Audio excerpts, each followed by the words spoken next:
Chapter 11 11 बोल बचैप्टरन। आदित्य ने जैसे ही रजत कपूर के ऑफर को ठुकराया, केबिन के बाहर खड़े लोगों में एक दंगल सा मच गया। ये लड़का सच में पागल है क्या? कोई ऐसे ही करोड़ों को लात मारता है क्या? बेवकूफ, स्टूपिड, इडियट कहीं का, नजरोजी ने गुस्से में मुंह बनाते हुए कहा। डॉक्टर तुषार भी बोल पड़े, अगर मेरे पास इतने पैसे हो तो मैं दुनिया की सबसे खूबसूरत लड़की से शादी कर लूं और अब्रॉड सेटल हो जाऊं। वार्ड बॉय गंगू तो अपना सिर खुजाने लगा, आखिर इतने सारे करोड़ में जीरो कितने लगते हैं? 7 अगस्त 10 पता नहीं। वही रजत कपूर की सेक्रेटरी मौसमी रॉय के लिए भी ये कुछ कम शॉकिंग नहीं था। अरे यार, अगर मैं इसकी जगह होती तो कभी मना नहीं करती। ऐसा नहीं है कि मिस्टर कपूर कोई खैरात दे रहे हैं, ये तो आदित्य का हक है। आदित्य की ना सुनकर रजत कपूर भी कुछ पलों के लिए आदित्य को देखते रहे, फिर उन्होंने प्यार से आदित्य से कहा, क्या हुआ आदित्य? तुमने अभी अभी मुझे ना कहा या फिर मेरे कान बज रहे हैं? इस पर आदित्य ने रिस्पेक्टफुली रजत कपूर से कहा, नहीं आपने बिल्कुल सही सुना है सर। पर क्यों? इन दोनों प्रॉपर्टीज का टोटल लगभग 10 करोड़ के ऊपर ही है। क्या तुम्हें कुछ और चाहिए? 10 की जगह 20 करोड़। कोई बात नहीं, मैं तुम्हें वो भी देने के लिए तैयार हूँ। जैसे ही रजत कपूर ने ये कहा, डॉक्टर मांजरेकर को तो जैसे हार्ट अटैक ही आ गया। 20 करोड़? मैं तो इतने पैसे गिनते गिनते ही मर जाऊं, डॉक्टर मांजरेकर ने मन में सोचा और फिर तपाक से बोल पड़े, हाँ बोल दे आदित्य, लाइफ में ऐसे मौके बार बार नहीं आते। लेकिन आदित्य बिल्कुल क्लियर था। उसने रजत की तरफ देखते हुए कॉन्फिडेंटली कहा, नहीं सर, ऐसा कुछ भी नहीं है। मुझे कुछ नहीं चाहिए। वैसे भी मैं आपके छोटे भाई जैसा हूँ, तो उस हिसाब से कार्तिक मेरा भतीजा हुआ और कोई भला अपने फैमिली मेंबर की जान बचाने के लिए पैसे थोड़े ही लेता है। आदित्य की बात सुनकर रजत कपूर हंस देते हैं और फिर आदित्य से कहते हैं, तुम्हारी बात में लॉजिक तो है। अच्छा ये बताओ, परिवार में बड़ा भाई अपने छोटे भाई को कोई गिफ्ट तो दे सकता है ना? हाँ, मगर मेरे हिसाब से अगर एक जान की कीमत 10 करोड़ है तो यहाँ हॉस्पिटल में तो कितने डॉक्टर हैं जो रोज ना जाने कितने लोगों की जान बचाते हैं, तो क्या उन सबको भी 10-10 करोड़ मिलते हैं? हाँ, लेकिन तुम्हारी बात अलग है आदित्य। तुमने कपूर प्रॉपर्टीज के सीईओ रजत कपूर के बेटे कार्तिक कपूर की जान बचाई है। इस पर आदित्य ने साफ शब्दों में कहा, हाँ, पर ट्रीटमेंट करते समय मैं ये सब नहीं सोचता। मेरे लिए सब बराबर हैं, फिर चाहे वो सीईओ का बेटा हो या पियोन का। ये सुनकर रजत कपूर जोर जोर से हंसने लगते हैं। ठीक है, तुम जीत गए, पर मैं एक बात कन्फेस करना चाहता हूँ। तुम क्वालिफाइड डॉक्टर नहीं हो, फिर भी तुम्हारे अंदर मरीजों को लेकर, ट्रीटमेंट को लेकर जो निष्ठा और दया है, वो कई डिग्री होल्डर डॉक्टर्स के पास भी नहीं होती। रजत कपूर की बात वहां खड़े कई डॉक्टर्स ने सुनी। हालांकि सब उससे सहमत नहीं थे, लेकिन रजत कपूर से जाकर सवाल करने की हिम्मत भी तो नहीं थी किसी में। आदित्य ने रजत कपूर को उसकी बात समझने के लिए धन्यवाद दिया, लेकिन आदित्य अभी ठीक से जानता नहीं था कि उसका किससे पाला पड़ा है। ये मशहूर बिजनेसमैन रजत कपूर हैं, जिन्होंने आज तक कभी घाटे का सौदा नहीं किया और ना ही कोई डील अधूरी छोड़ी है। थोड़ी देर सोचने के बाद रजत कपूर ने फिर आदित्य से कहा, देखो आदित्य, तुमने न कहा मैंने मान लिया, पर प्रॉब्लम यह है कि इन दोनों विलर्स के सारे पेपर्स बन चुके हैं। तुम्हारे नाम की डीड, पेमेंट सब कुछ हो चुका है। अब मैं उसे चैप्टरेंज नहीं कर सकता। एक काम करते हैं, इस डीड पर तुम्हारा ही नाम रहने देते हैं, क्या फर्क पड़ता है?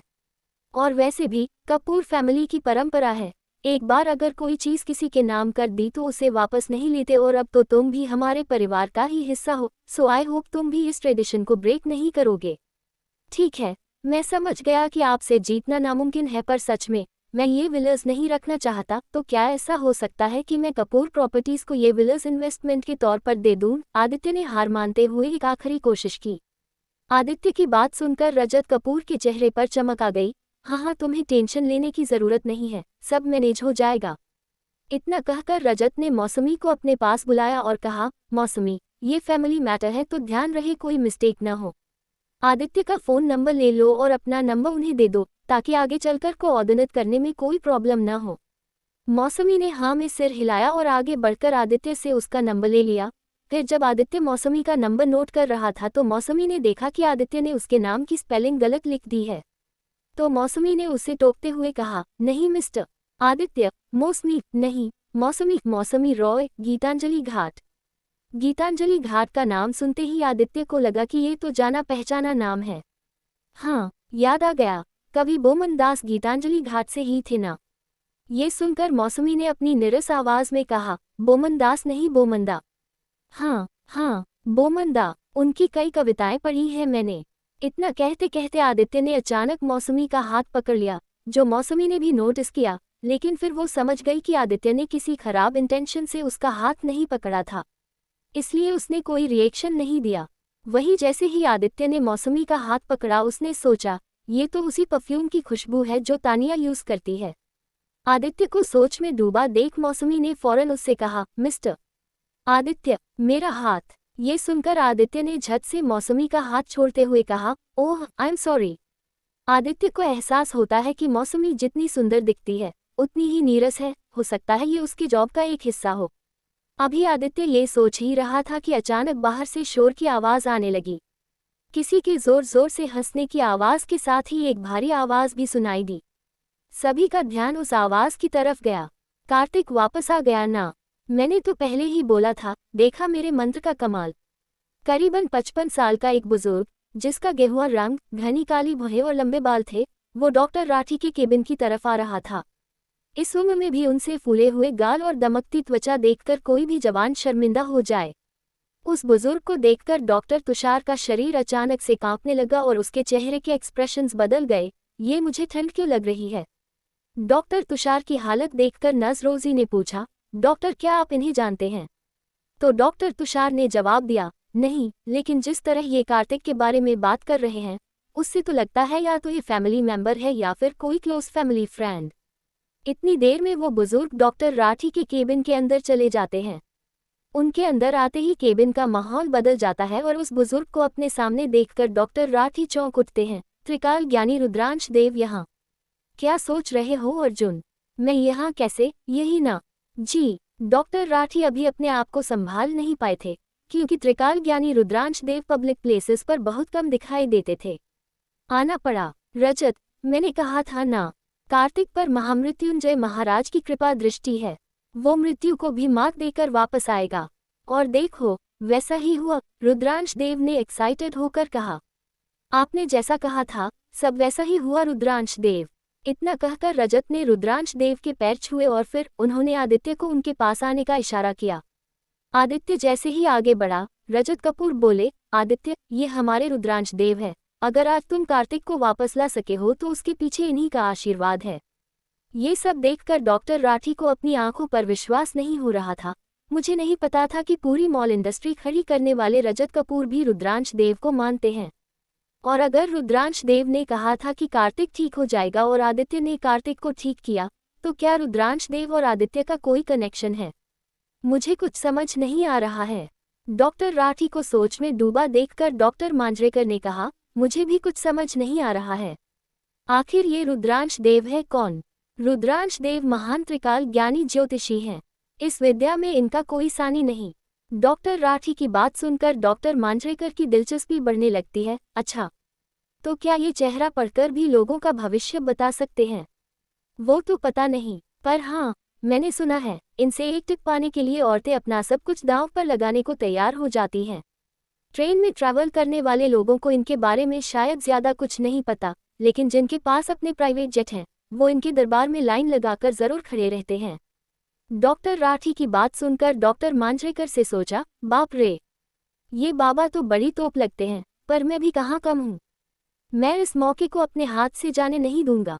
वैसे भी जिस दिन से कार्तिक हॉस्पिटल में एडमिट हुआ था, तब से ही डॉक्टर मांजरेकर कार्तिक का इलाज कर रहे डॉक्टर्स की टीम का हिस्सा बनना चाहते थे, लेकिन अफसोस, कपूर परिवार ने उन्हें इस लायक नहीं समझा था। लेकिन अब किस्मत से उन्हें दूसरा मौका मिल गया था। आज कपूर परिवार को पता चलेगा कि ये मांजरेकर क्या है। डॉक्टर मांजरेकर ने तय कर लिया कि वो रुद्रांश देव के सामने आज अपनी नॉलेज प्रूव करके ही रहेंगे। तभी उनका ध्यान रुद्रांश देव पर गया। तुम्हारा दिल सच में बहुत बड़ा है रजत, जो तुम ऐसा कह रहे हो। लेकिन मेरी बात ध्यान से सुनो। मेरे 5 पलीत पहरेदार का चक्रव्यूह लगाने के बाद भी मुझे कोई नई क्रिया करनी होगी, वरना कार्तिक का कल सुबह तक जिंदा रहना मुझे मुश्किल लग रहा है। ये सुनकर अचानक से रजत कपूर गंभीर हो जाते हैं। फिर रुद्रांश देव आगे कहते हैं, तुम्हें चिंता करने की जरूरत नहीं है रजत। मैं 108 तरह की विद्या का जानकर हूँ। भूत, पिशाच, शैतान, मैं सबको अपनी मुट्ठी में रख सकता हूँ, पर इस बार जो सामने है उसे खून चाहिए और प्रॉब्लम ये है कि उसने कार्तिक का खून चख लिया है। तभी डॉक्टर मांजरेकर ने रुद्रांश देव को बीच में टोकते हुए कहा, ये आप क्या बोल रहे हैं? ये 5 पलीत पहरेदार, ये सब बकवास बातें हैं। हमने कार्तिक को दवाई दे दी है और अगर कुछ गड़बड़ होती है तो आदित्य है ना। अभी डॉक्टर मांजरेकर ने अपनी बात ठीक से खत्म भी नहीं की थी कि अचानक उनकी गर्दन में दर्द शुरू हो गया और वो दर्द इतना बढ़ गया कि उनका पूरा चेहरा लाल हो गया। ये देखते ही रजत कपूर रुद्रांश देव से रिक्वेस्ट करते हैं, प्लीज देव, डॉक्टर मांजरेकर को पता नहीं है कि आप कौन हैं, प्लीज। रजत के ऐसा कहने पर हर किसी का ध्यान रुद्रांश देव पर जाता है। रुद्रांश देव अपनी आंखें बंद करके मंत्रोच्चारण कर रहे थे। जैसे ही रजत ने रुद्रांश देव से रिक्वेस्ट की तो उन्होंने अपनी आंखें खोल दी। डोंट वरी, मैंने उसे बस एक छोटी सी पनिशमेंट दी है, रुद्रांश देव ने डॉक्टर मांजरेकर की तरफ देखकर कहा। रुद्रांश के ये कहते ही डॉक्टर मांजरेकर का दर्द गायब हो गया, लेकिन अब उनके चेहरे पर एक डर दिखाई देने लगा। पर सोचने वाली बात ये थी कि जब रुद्रांश देव मंत्रोच्चारण कर रहे थे तब डॉक्टर मांजरेकर की गर्दन के पीछे एक मक्खी घूम रही थी। तो क्या अभी रुद्रांश ने कोई जादू टोना किया था? ये सब देखकर आदित्य रुद्रांश देव से पूछता है, आप तो त्रिकाल ज्ञानी हैं, सब कुछ देख सकते हैं, तो फिर आपको रजत कपूर जी के माथे के बीचों बीच छोटा सा काला घेरा दिखाई दे रहा होगा ना। ये सुनते ही सब चौंक जाते हैं, क्योंकि आदित्य जो कह रहा था ऐसा कोई भी निशान वहां खड़े लोगों में से किसी को भी दिखाई नहीं दे रहा था। अब सब रुद्रांश देव की ओर देखते हैं कि इस बारे में उनका क्या कहना है। लेकिन अपनी बात पूरी करने के बाद आदित्य ने नोटिस किया कि काले घेरे का नाम सुनते ही रुद्रांश देव की आंखों में थोड़ा डर दिखाई दिया और आदित्य को ऐसा लगा कि रुद्रांश देव के दिमाग में कुछ और ही खिचड़ी पक रही है। इसका मतलब रुद्रांश देव के पास कोई सीक्रेट विद्या नहीं है, वो बस अलग अलग तरह के तंत्र मंत्र का नाम लेकर सबको इम्प्रेस कर रहा है और पैसा बना रहा है। अपने माथे पर काले घेरे की बात सुनकर रजत कपूर भी टेंशन में आ जाते हैं। रुद्रांश देव, सच में ऐसा है क्या? रुद्रांश देव फिर से अपनी आंखें बंद कर लेते हैं। इस बीच सभी लोग आदित्य की तरफ देखने लगते हैं, तो आदित्य कहता है, अरे सच में, मुझे दिखा इसलिए तो बोल रहा हूँ। काला घेरा, एक छोटी सी बदल जैसा। एक बार को तो सबको लगा कि आदित्य बस ऐसे ही रुद्रांश देव के सामने अपनी इम्पोर्टेंस दिखाने के लिए ऐसा बोल रहा है, मगर मौसमी की आंखों में चमक थी, जैसे वो सोच रही हो, कोई करे ना करे, मैं आदित्य की बात पर विश्वास करती हूँ। एक तरफ रुद्रांश देव ने अपनी आंखें बंद कर ली थी तो दूसरी तरफ मौसमी की आंखें बता रही थी कि आदित्य गलत नहीं है। अब इस सब में बुरे फंसे थे रजत कपूर। कुछ सोचकर रजत कपूर ने माहौल को हल्का करने के लिए कहा, मुझे लगता है एक मेडिकल साइंस का मामला है और दूसरा तंत्र मंत्र का, तो हमें इन दोनों को छेड़ना नहीं चाहिए और आगे बढ़ जाना चाहिए।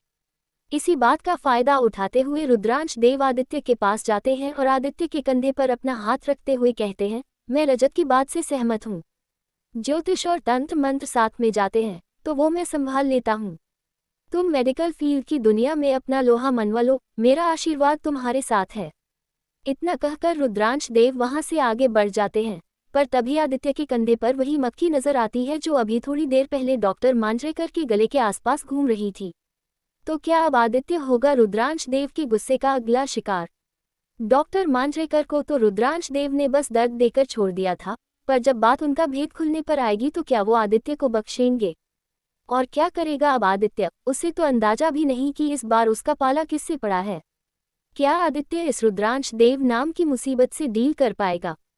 Chapter 12 12 family man. इससे पहले कि आदित्य रुद्रांश देव की बात पर रिएक्ट करे, आदित्य का फोन बज उठता है। आदित्य देखता है कि ये उसके ससुर भंवर सिंह का फोन है, तो वो रजत कपूर और वहां मौजूद बाकी लोगों से कहता है, एक्सक्यूज मी, मेरे फादर इन लॉ का फोन है, मैं आई। इस पर रजत कपूर फौरन कहते हैं, प्लीज फैमिली फर्स्ट। फिर आदित्य एक कोने में जाकर फोन उठता है और बात करने लगता है, जी पापा जी, बोलिए। सामने से भंवर सिंह की आवाज सुनाई देती है, बोलना कुछ नहीं है, बस तुम जब घर आ सकते हो आ जाना। घर। आदित्य ने जैसे ही ये कहा, रजत कपूर ने एक पल के लिए उसे मुड़कर देखा। क्यों पापा जी, क्या हुआ? सब ठीक है ना? आदित्य ने थोड़ी चिंता जताते हुए पूछा। पर भंवर सिंह सामने से बड़े बेफिक्र अंदाज में बोले, हाँ, बस एक खुशखबरी है। मेरे भाई और तानिया के चाचा बलदेव ने फैमिली गेट टुगेदर रखा है, मैंने सोचा तुम्हें भी बता दूं। भंवर सिंह की बात सुनकर आदित्य को लगा कि उनके बात करने के अंदाज से तो ऐसा महसूस हो रहा है जैसे वो आने को तो कह रहे हैं, पर चाहते नहीं है कि वो आए। तभी सामने से दोबारा भंवर सिंह की आवाज सुनाई देती है, आदित्य तुम मैनेज कर लोगे। ये सुनकर आदित्य ने मन ही मन सोचा, अगर मेरे मुंह से ना ही सुनना चाहते हो तो फोन करके इनवाइट करने का फालतू ड्रामा क्यों कर रहे हो। लेकिन किसी से बदतमीजी से बात करना आदित्य की फितरत में नहीं था, इसलिए उसने पोलाइटली भंवर सिंह से कहा, हाँ हाँ डोंट वरी, मैं पहुंच जाऊंगा, मैं अभी बाहर हूँ, कपूर प्रॉपर्टीज के मालिक रजत कपूर जी के साथ, तो थोड़ी देर में पहुंचता हूँ। आदित्य ने अपनी बात अभी पूरी भी नहीं की थी कि सामने से उसे तानिया के दादा रंजीत की आवाज सुनाई दी, मैंने कितनी बार कहा है, इंसान का भविष्य चाहे अंधेरे में ही क्यों ना हो, पर उसे झूठ का दिया नहीं जलाना चाहिए। इतना कहकर उन्होंने फोन काट दिया। दादाजी की बात सुनकर आदित्य वहीं चैप्टरेर पर बैठ गया। आदित्य ने चुपके से अपने आसपास देखा कि कहीं कोई उसे देख तो नहीं रहा और फिर उसने धीरे से अपनी आंख में आए आंसू को बड़ी चतुराई से पोंछ लिया, लेकिन आदित्य को ये नहीं पता था कि रजत कपूर ने उसे देख लिया है। रजत कपूर आदित्य के पास आए और बोले, क्या हुआ आदि। आदित्य ने पहले तो बात टालने की कोशिश की, लेकिन रजत आसानी से कहाँ मानने वाले थे। देखो आदि, हर फैमिली में इश्यूज होते हैं, इनफैक्ट किसी फैमिली में कोई इशू ना हो ऐसा पॉसिबल ही नहीं है, पर पता है इम्पोर्टेंट क्या होता है, शेयर करना। रजत की बात सुनकर आदित्य को लगा कि उसे रजत को सब कुछ बता देना चाहिए, इसलिए वो बोला, जब फोन पर मैंने कहा कि मैं रजत कपूर जी के साथ हूँ तो उन्हें लगा कि मैं झूठ बोल रहा हूँ। उनके हिसाब से लायक कभी लॉयल नहीं होता, तो इसमें प्रॉब्लम क्या है। रजत ने आदित्य को पानी का ग्लास पकड़ाते हुए पूछा। प्रॉब्लम ये है कि अब मुझे वहाँ प्रूव करना होगा कि मैं सच में आपके साथ था, वरना वो मेरे हाथ पर भी परमानेंटली लिखवा देंगे कि लय कभी लॉयल नहीं होता। ये सुनकर रजत कपूर हंसने लगते हैं, थोड़े फिल्मी टाइप के लगते हैं तुम्हारे इन लॉज। वैसे मेरे पास ऐसे लोगों को चुप कराने का एक बहुत बढ़िया प्लान है। फिर रजत कपूर ने मौसमी को अपने पास बुलाया और कहा, जाकर आदित्य के ससुर के लिए गिफ्ट लेकर आओ। और गिफ्ट कैसा होगा, I don't need to tell you that, right. Rajat का ऑर्डर सुनकर मौसमी के चेहरे पर एक मुस्कान आ गई और उसने हाँ में अपना सिर हिलाते हुए कहा, यस सर। वैसे तो आदित्य इस तरह से गिफ्ट लेने देने के फेवर में नहीं था और रजत कपूर से तो बिल्कुल भी नहीं, पर इस वक्त आदित्य को कोई और ऑप्शन नजर नहीं आ रहा था। मौसमी ने आदित्य से उसके ससुराल वालों की कॉन्टैक्ट डिटेल्स ली और रजत कपूर से कहा, सर गिफ्ट पहुंच जाएगा, अब मैं चलूं। मौसमी जैसे ही कमरे से बाहर जाने के लिए आदित्य के पास से निकलती है, उसका परफ्यूम आदित्य को फिर से तानिया की याद दिला देता है। लेकिन तभी रजत कपूर रुद्रांश देव से कहते हैं, रुद्रांश चलिए नीचे चलते हैं, आप कार्तिक से मिल लीजिए और अगर अभी भी कोई राहु केतु बचे हैं तो आप वही के वही उसका सल्यूशन भी निकाल दीजिएगा। रुद्रांश देव के चेहरे पर एक टेढ़ी मुस्कान आ जाती है और वो अपनी जगह से खड़े होकर बाहर जाने के लिए निकलते हैं। वहीं आदित्य अभी भी दरवाजे के पास बैठा हुआ था, तो रुद्रांश देव एक नज़र आदित्य को देखते हैं और फिर एक बनावटी मुस्कान के साथ आदित्य से कहते हैं, आदित्य मेरा आशीर्वाद याद है न तुम्हें, तुम्हें मेडिकल साइंस की फील्ड में नाम कमाना है। लेकिन इस वक्त आदित्य को रुद्रांश देव की बात सुनने में कोई इंटरेस्ट नहीं था। आदित्य अपनी चैप्टरेर से खड़ा होकर डॉक्टर राठी से कहता है, डॉक्टर मुझे कुछ काम है, जाना होगा। और इतना कहकर आदित्य वहां से निकल जाता है। यहाँ रुद्रांश देव आदित्य को जाते देखकर मन ही मन सोचता है, इस आदित्य से संभल कर रहना होगा। ये लड़का मुझे धंधे में तगड़ी कंपटीशन दे सकता है या फिर ये मेरा धंधा बंद भी करवा सकता है। रुद्रांश देव की नज़र अभी भी आदित्य पर टिकी होती है, उसकी चाल बता रही है कि कैसे वो एक एक कदम फूंक फूंक कर सावधानी से रख रहा है। ये तो एक मिनट में ही पकड़ लेगा कि मेरे पास कोई खास विद्या नहीं है। रुद्रांश देव अपने ख्यालों में खोया हुआ था कि तभी एक मक्खी रुद्रांश देव के कानों के पास आती है, तो रुद्रांश देव उस मक्खी को फट से अपनी मुट्ठी में पकड़ लेता है और कहता है, तुम्हें आज एक बार खून मिल गया ना, तो अब चुपचाप मेरी जेब में बैठो। ये सुनकर मक्खी आवाज करना बंद कर देती है, तो रुद्रांश मक्खी से आगे कहता है, देखो नाराज होने की जरूरत नहीं है, तुम जानती हो बस ये एक रक्त ग्रास क्रिया ही तो है जिसमें मैं माहिर हूँ। आत्माओं को वश में करके उन्हें मक्खी या मच्छर बनाकर लोगों को परेशान करना और फिर उसी परेशानी को दूर करके पैसे कमाना, मैं बरसों से यही तो करता आया हूँ। इतने में रजत कपूर वहां आकर रुद्रांश से कहते हैं, कार्तिक को ब्लड टेस्ट के लिए लेकर गए हैं, उसे आने में थोड़ी देर लगेगी, तब तक मैं रुद्रांश की दूसरी रिपोर्ट्स लेकर आता हूँ, आप कार्तिक के रूम में वेट कीजिए। जैसे ही रजत कपूर वहां से जाने लगता है, वो मक्खी भी उनके साथ साथ उड़ने लगती है, पर रुद्रांश मक्खी को पकड़ लेता है। ब्लड का नाम सुनते ही तुमसे कंट्रोल नहीं होता ना, अभी सही समय नहीं आया है तुम्हारा। इतना कहकर रुद्रांश ने अपनी जेब से एक छोटी सी बोतल निकाली और उसमें मक्खी को रख दिया। कुछ देर बाद आदित्य अपने घर पहुंच जाता है। उस घर की खासियत यही थी कि वो नदी के पास था और बहुत ही खूबसूरती से बना हुआ था। जैसे ही आदित्य ऑटो से उतरा, उसने देखा कि उसकी सास महेश्वरी अपनी बड़ी सी गाड़ी से उतर रही है और हमेशा की तरह उनका बड़बड़ाना चालू है। कितना ट्रैफिक था शहर में, ऊपर से गाड़ी के एक्ट को भी आज ही बिगड़ना था। मेरा सारा मेकअप खराब हो गया। महेश्वरी के साथ साथ रंजीत भी गाड़ी से उतरते हैं और वो महेश्वरी को रोकते हुए कहते हैं, देखो अपने आप को थोड़ा शांत रखना।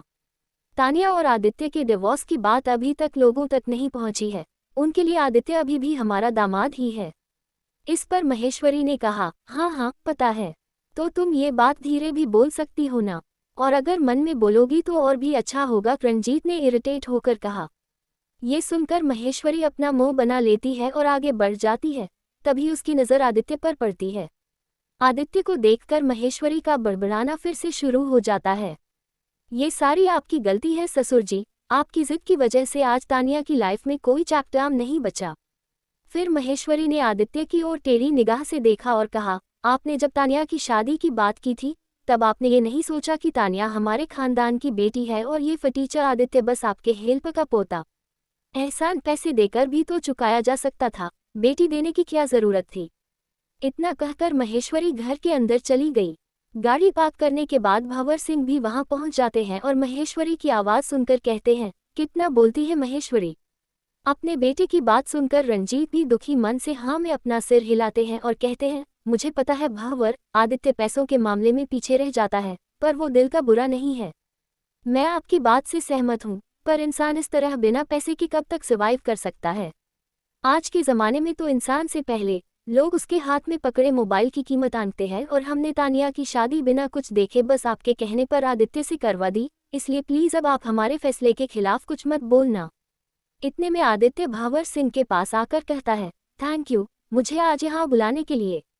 लेकिन इससे पहले कि भंवर आदित्य से कुछ कहते, रंजीत आदित्य से कहते हैं, कभी हमें भी थैंक यू कहने का मौका दिया होता तो आज ये नौबत नहीं आती।